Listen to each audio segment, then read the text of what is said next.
बिस्मिल्लाहिर्रहमानिर्रहीम।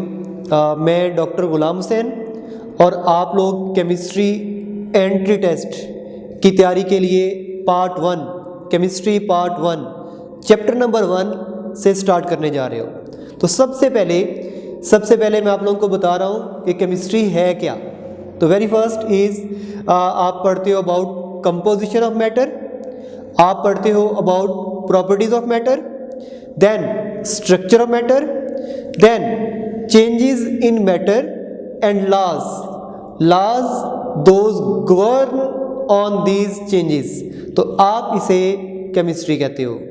इसके बाद अगर आप लोग इसको एक्सप्लोर करना चाहते हो तो साइंटिस्ट ने कहा कि matter, everything in the universe is made by matter. तो साइंटिस्ट ने जब खोज निकाली तो उन्होंने कहा कि सबसे छोटा ज़र्रा एटम होता है। तो एटम क्या है, मैं आप लोगों को एटम के बारे में मुख्तसर बता रहा हूँ।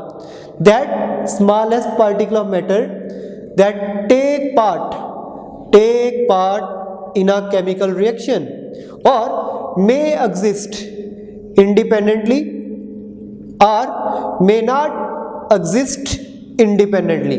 तो कौन है जो इंडिपेंडेंट एग्जिस्ट करते हैं? जिनका वैलेंस शेल कंप्लीट होता है, जैसे डुप्लेट या ऑक्टेट।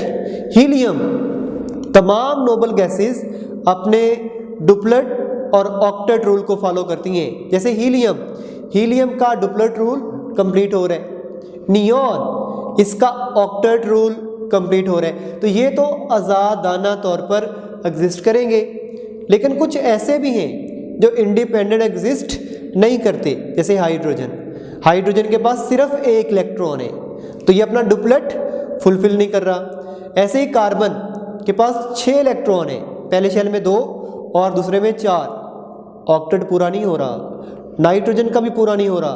तो ये वो होंगे those may not exist independently. तो जो एटम होता है, अगर आप इसके स्ट्रक्चर को एक्सप्लोर करो तो एटम के सबसे अंदर वाले हिस्से को, जिसमें मौजूद होते हैं प्रोटॉन, न्यूट्रॉन, और उसके बाहर वाले हिस्से को जिसमें मौजूद होते हैं इलेक्ट्रॉन, आप इन तीनों को मिला के बोलते हो फंडामेंटल पार्टिकल्स। और इन फंडामेंटल पार्टिकल्स में से प्रोटॉन और न्यूट्रॉन को आप न्यूक्लियॉन या न्यूक्लियर पार्टिकल बोलते हो, और उसके बाहर रिवॉल्व कर रहे होते हैं इलेक्ट्रॉन, और उन इलेक्ट्रॉन को बोलते हो एक्स्ट्रा न्यूक्लियर पार्टिकल। ये एंट्री टेस्ट के हवाले से एक बड़ी अच्छी इंफॉर्मेशन है। इसके अलावा साइंटिस्ट ने बताया कि एक एटम के अंदर मोर देन 100 पार्टिकल होते हैं, जिनमें से 3 ये, इसके अलावा पॉजिट्रॉन, न्यूट्रिनो, एंटी न्यूट्रिनो, मीजॉन और बहुत सारे पार्टिकल्स मौजूद हैं। एक एमसीक्यू स्ट्रक्चर ऑफ एटम के हवाले से जो एंट्री टेस्ट के पॉइंट ऑफ व्यू से इंपॉर्टेंट है, आपसे पूछता हूं, which of following is not present in nucleus. मतलब कौन सा न्यूक्लियर पार्टिकल नहीं है? Option A alpha option electron, beta option positron, Charlie option meson और डेल्टा ऑप्शन प्रोटॉन। तो कौन सा न्यूक्लियर पार्टिकल नहीं है? इलेक्ट्रॉन। सिर्फ इलेक्ट्रॉन न्यूक्लियस के बाहर पाया जाता है, बाकी सारे के सारे पार्टिकल न्यूक्लियस के अंदर होते हैं। मतलब proton, neutron, meson, neutrino, antineutrino, ये सब के सब न्यूक्लियर पार्टिकल है, और सिर्फ एक एक्स्ट्रा न्यूक्लियर पार्टिकल होता है, and that is called as electron. Atom के अंदर सिंबल से हम उसके एटॉमिक नंबर को और मैस नंबर को लिखते हैं। ये नीचे जो लिखा होता है किसी एटम के, वो उसका एटॉमिक नंबर होता है, और ऊपर उसका मैस नंबर होता है। लेट्स सपोज कि आपने एटॉमिक नंबर को ए लिखा, और ये नंबर ऑफ प्रोटॉन होते हैं, किसी भी एटम के अंदर ये नंबर ऑफ प्रोटॉन होते हैं। और याद रखिए किसी भी न्यूट्रल एटम में जितने प्रोटॉन होते हैं उतने ही इलेक्ट्रॉन होते हैं। तो A is going to represent number of proton, और न्यूट्रल एटम के अंदर इतने ही इलेक्ट्रॉन होंगे। और ऊपर ये जो हमने B लिखा हुआ है ये उसका मैस नंबर है। तो मैस नंबर के अंदर प्रोटॉन भी होते हैं और न्यूट्रॉन भी होते हैं। तो अगर आपको कभी न्यूट्रॉन की तादाद ढूंढनी हो, नंबर ऑफ न्यूट्रॉन ढूंढने हो, तो मैस नंबर को B को एटॉमिक नंबर से A से माइनस कर दो, those will be number of neutron. जैसे सोडियम का एटॉमिक नंबर 11 है और मैस नंबर 23 है। अगर आपको न्यूट्रॉन ढूंढने हो तो 23 minus 11 12 are the number of neutrons in sodium. इसके बाद आप लोग पढ़ रहे हो हिस्ट्री ऑफ एटम, और हिस्ट्री ऑफ एटम में very good contribution was done by Greek philosophers. Greek philosopher ने बताया कि मैटर को जब आप तोड़ते हो और तोड़ते एक छोटे से पार्टिकल तक पहुंच जाते हो जो मज़ीद डिवाइड नहीं होता, इंडिविजिबल पार्टिकल होता है। लेकिन इस इंडिविजिबल पार्टिकल को ग्रीक फिलोसफर्स ने कोई नाम नहीं दिया, डेमोक्रिटस ने दिया।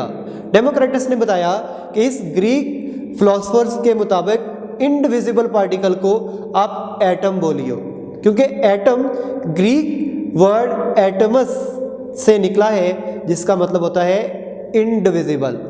After that John Dalton, a wonderful scientist who was an English school teacher in 1808, he gave his atomic theory, और इसने बड़ी आसानियां पैदा कर दी साइंटिस्ट के लिए। इसने बताया कि तमाम मैटर दुनिया का हर सॉलिड, लिक्विड, गैस, प्लाज्मा चंद एक एलिमेंट से मिलकर बना हुआ है। चंद एक एलिमेंट मतलब मैटर हजारों हैं, चीज़ें हजारों हैं, लेकिन वो जिनसे मिलके बने हुए हैं वो चंद एक है। इसके अलावा ही also give law of conservation of mass, कि कभी मैस क्रिएट नहीं होता ना ही डिस्ट्रॉय होता है, अलबत्ता मैस एनर्जी और एनर्जी मैस में कन्वर्ट होते रहते हैं। इसी तरह he gave law of definite proportion, मतलब जब चीज़ें बनती हैं तो उनके दरमियान एक ख़ास तनासब होता है। जैसे अगर आप हाइड्रोजन और ऑक्सीजन को मिलाओ तो वाटर बनता है, लेकिन वाटर में एक O है। एक O का मतलब है कि ऑक्सीजन का आधा मालिक्यूल, और एक H2 है जिसका मतलब हाइड्रोजन का एक मालिक्यूल। अगर आप इसको होल नंबर में कन्वर्ट करना चाहो तो आप कहोगे कि ऑक्सीजन का एक मालिक्यूल तो हाइड्रोजन के 2 मालिक्यूल हमेशा मिलेंगे तो वाटर बनेगा। That is the law of definite proportion. इसके बाद बर्ज़िलियस, he was also a wonderful scientist, he gave simple system to element। आज आप हाइड्रोजन को सिर्फ H लिखते हो, आपको फौरन समझ आ जाती है। ऑक्सीजन को सिर्फ O लिखते हो, फौरन समझ आ जाती हो। That job was done by Berzelius. इसके अलावा he arranged elements according to their ascending atomic mass। Evidence of atom, तो एविडेंस ऑफ एटम में अगर एटम को जांचना हो कि वाकई है एटम कोई चीज़ दुनिया में है, तो उसके लिए माइक्रोस्कोप यूज़ होती हैं। और 2 तरह की माइक्रोस्कोप हम यूज़ करते हैं, इलेक्ट्रॉन माइक्रोस्कोप और ऑर्डिनरी माइक्रोस्कोप। ये जो ऑर्डिनरी माइक्रोस्कोप होती है उस ऑब्जेक्ट साइज को रीड कर सकती है जिसका साइज मोर देन 500 नैनोमीटर हो, और इलेक्ट्रॉन माइक्रोस्कोप इवन जिसका साइज 500 नैनोमीटर से भी कम हो उसको भी रीड कर सकती है, उसको विजुअलाइज करा सकती है। ऑर्डिनरी माइक्रोस्कोप में वाइट लाइट सोर्स के तौर पर यूज होती है। वाइट लाइट, ये MCQ है, वाइट लाइट। जबकि इलेक्ट्रॉन माइक्रोस्कोप में beam of electron that is used. फिर जो ऑर्डिनरी माइक्रोस्कोप है इसकी वेवलेंथ लार्जर होती है, इसका लैम्बडा लार्जर होता है, और इलेक्ट्रॉन माइक्रोस्कोप का लैम्बडा वेवलेंथ स्मॉलर होता है। एंड यू नो जिसकी वेवलेंथ बड़ी होगी उसकी फ्रीक्वेंसी और एनर्जी कम होगी। इसका मतलब ऑर्डिनरी माइक्रोस्कोप की एनर्जी कम है, मतलब विजुअलाइज करने की पावर, मैग्नीफाई करने की पावर कम है, जबकि इलेक्ट्रॉन माइक्रोस्कोप की वेवलेंथ लैम्डा स्मॉलर है लेकिन एनर्जी ज़्यादा है, मतलब चीज़ों को मैग्नीफाई करके दिखाने की ताकत बहुत ज़्यादा मौजूद होगी।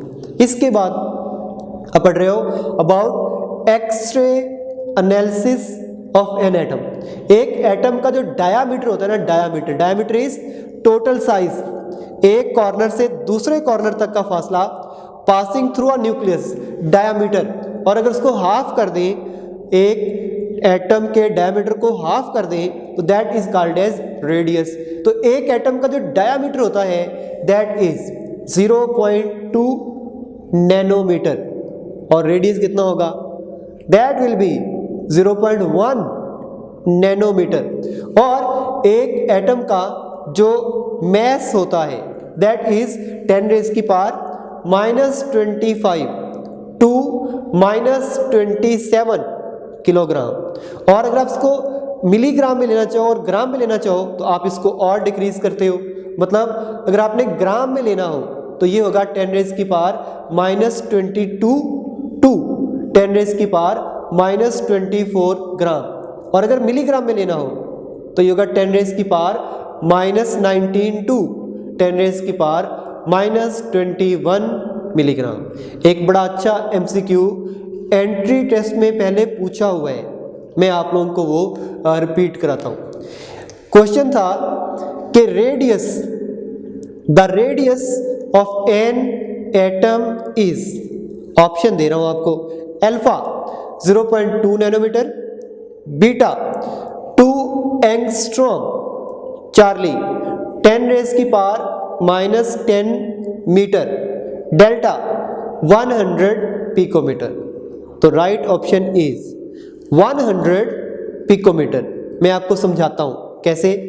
आप यूनिट्स की कन्वर्जन करिए। आपको पता है कि अगर 1 नैनोमीटर होना वो बराबर होता है 10⁻⁻9 मीटर के, और 1 एंगस्ट्रॉम बराबर होता है 10⁻⁻10 मीटर के, और 1 पिकोमीटर बराबर होता है 10⁻⁻12 मीटर के।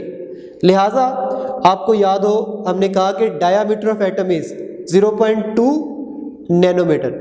इसी को 0.2 नैनोमीटर को अगर आप एंगस्ट्रॉम में कन्वर्ट करो तो ये बनेगा 2 एंगस्ट्रॉम, और अगर इसको पिकोमीटर में कन्वर्ट करो तो ये बनेगा 200 पिकोमीटर।